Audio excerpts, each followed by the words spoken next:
Well, joining me live from Ukraine, we have Vasyl Myroshnychenko, Ukraine Ambassador to Australia, Stefan Romaniuk, Co-Chair of Australian Federation of Ukrainian, and Masha Belikova, Grain Market Observer in Dnipro. How are you all? Good, thank you, Jen. Hello, I'm fine. Vasyl, let's start with you. We just heard Ukraine lacks artillery. Can you describe what is needed there? Indeed, Ukraine needs artillery guns. We lack about 700 of those. Australia has kindly assisted us with 6, and we need more of those artillery guns. We need more armored personnel carriers. We need anti-tank weapons. We need long-range missiles. A great deal is needed, and most importantly, we need ammunition, 155mm ammunition for these artillery guns. Where the range is about 40 kilometers, and the numbers which Russians have are indeed, they're outnumbering us. For every Ukrainian shell, you get at least 10 Russian ones. So we need that steady supply of weapons coming into the country to be able to repel the Russians, to be able to restore our sovereignty.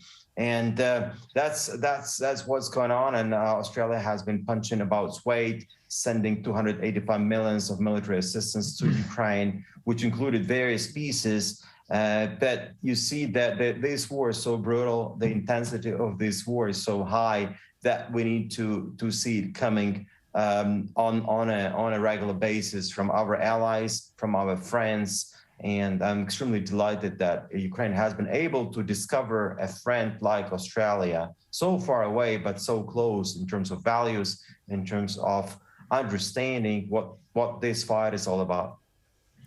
Stefan, you visit Ukraine regularly from Australia. What have you been doing in this trip? And describe to us how the people are. We just heard in the report before that, people are reluctant to leave. There's no gas, there's no power, there's no water, but they don't want to go.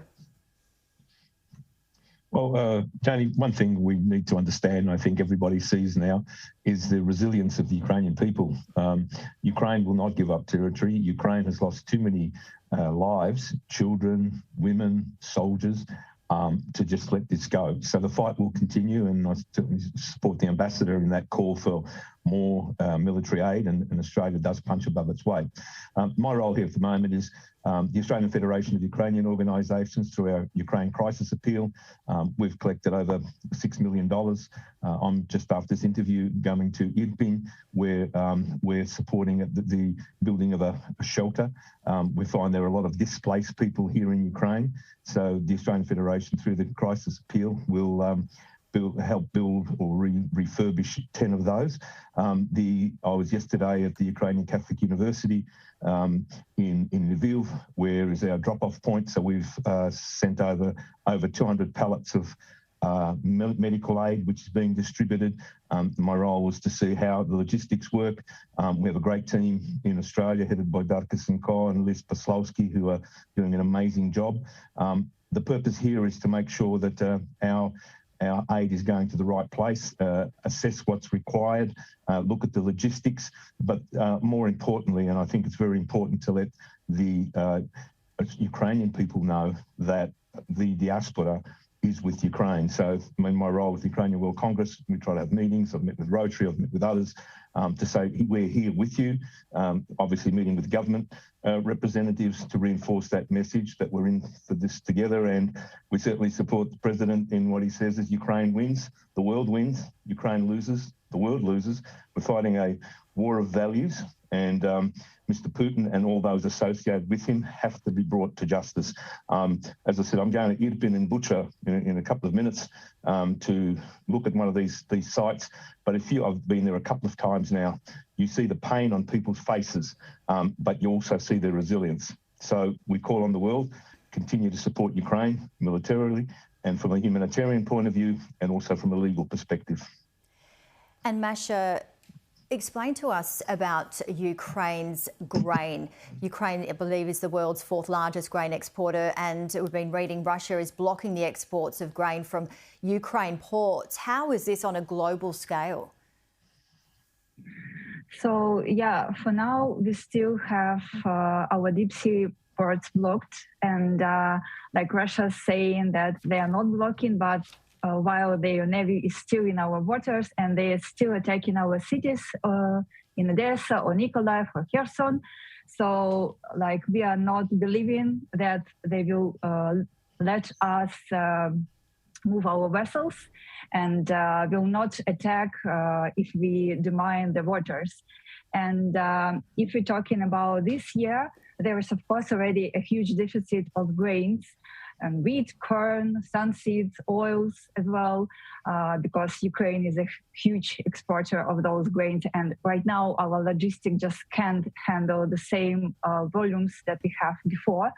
But the biggest issue is more about the next crop, because right now Ukrainian farmers are already losing money because our logistics is too expensive, so we can't even earn money, while the whole world and Russia as well, they have they benefiting from the prices, from the high prices, record prices, and they earn money, while our farmers, our producers, our exporters are not able to do that. And right now it's a question where we will get the money for the new crop.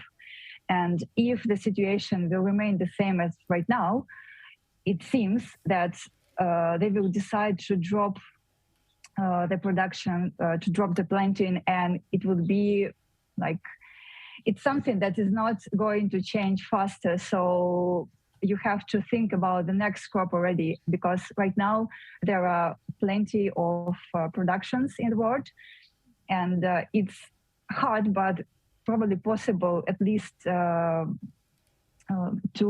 cover at least part of the deficit. But for the next season, nobody knows what will be in other countries, while for now it's almost obvious that Ukraine will lose part of that production, and we have already lose around 30% of the production. That's an estimation, but we just started the harvest, and right now the yields are disappointing, and we also have mines in the field, so it's another problem. And we still have attacks, which are also not helping the farmers and the export as well. Getting back to you, Vasyl, can Ukraine prevail Russia? I'm an optimist, and I do believe that in this war it's pretty clear what is white, what is black, where is good, where is evil, and always good prevails the evil. It's just a matter of when it's going to happen and how many more Ukrainian lives will be taken before we prevail. And I do believe we will, but at what cost, and what the world can do to stop that.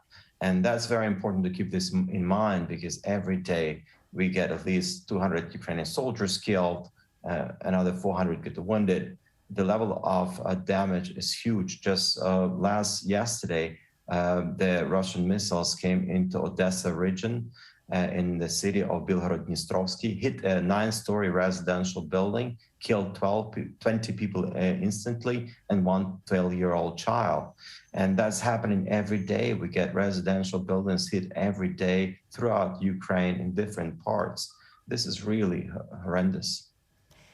Stefan, the mental health of people in Ukraine, as we've just heard some examples with Vasyl, it's just so hard to even imagine being there. Can you describe to us what it's like when you're around kids, parents, everybody, in terms of their mental health? How are they going? It's a very opportune question. The ambassador and I yesterday met with some people here informally where we were discussing this whole issue of mental health. You know that there is a lifeline here in Ukraine. The Australian Federation of Ukrainian Organisations a couple of years funded the first research project for Lifeline here. People, as I said, they're cautiously optimistic. But when you talk to people here, and let me just have experience of a couple of children. A couple of children I spoke to, you know, they're smiles like children do, but you can really sense that something's not right. You ask mothers. Mothers are worried because, you know, their sons are fighting. You talk to wives, and wives say, you know, we had different plans in 2022. So today, people are concerned, and I think the issue of mental health, like anywhere else, I mean, war is trauma. You have people who, for example, I spoke to somebody in Lviv. He said about his son who's fighting, and he said the missiles fly over. First thing you do is you get into a trench, and you hope that the bits of the missile aren't going to hit you. People are worried. I mean, mental health is an issue. Families are being displaced. We have 3,500 in Australia who have got family here in Ukraine who are fighting. So people, whilst they're optimistic, and I keep using that term about being cautiously optimistic, they are worried. Anybody be worried. There is no safe place in Ukraine today. You see those missiles flying everywhere. Ambassador mentioned Odessa, Kiev a couple of weeks ago, Lviv. So whatever part of Ukraine, you don't know what's going to happen tomorrow. So there is concern, and I think any help that we can do, and again, we're looking from a humanitarian point of view, it's not just about buildings or rebuilding, it's also giving people, for example, we're working with veterans. We have a program that's been working with veterans. We funded a program with Ukrainian Catholic University and Curtin University in WA for people who need occupational therapists. So we've got 56 occupational therapists who are now in the ground doing their work.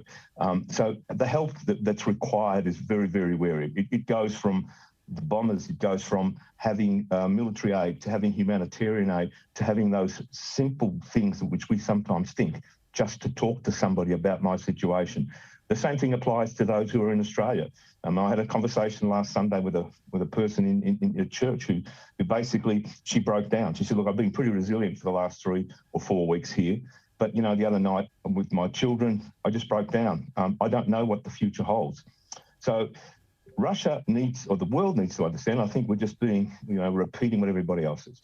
Russia is doing a horrific thing, whether it be the issue of grain, whether it be the issue of bombing, whether it be the issue of raping, of killing. I think everybody understands that. So the the international call out has to be, we have to stop Russia. We need to ensure that Ukraine gets what it's required to fight them in a military point of view. But then there's also the rebuild, and that rebuild is going to be huge. And in the meantime, in the process between the end of the war and the rebuild, is the rebuild of people, of families, and of communities.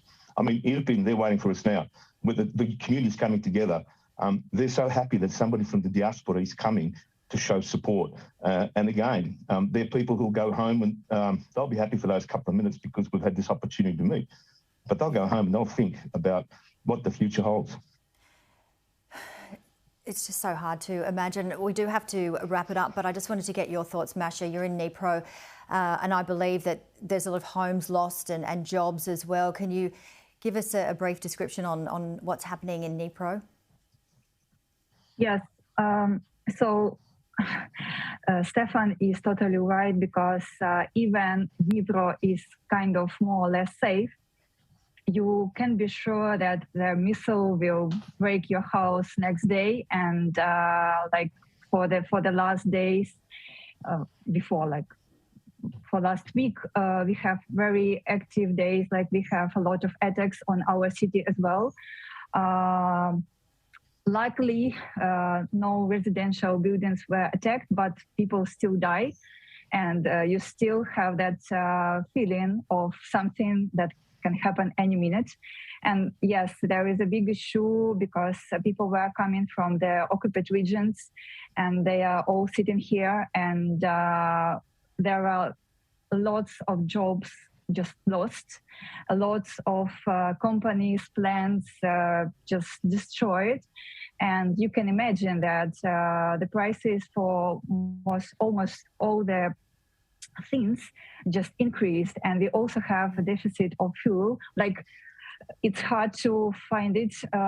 You have to stay in a line for some time, and the price went up more than twice since the war started. So it's, even in our city, even life still goes on. It's you feel that pressure mentally. Well, I really appreciate all of you coming on and sharing your stories today here on Sky News. Vasyl, Stefan and Masha, we do have to wrap it up, but do stay safe, and thank you very much.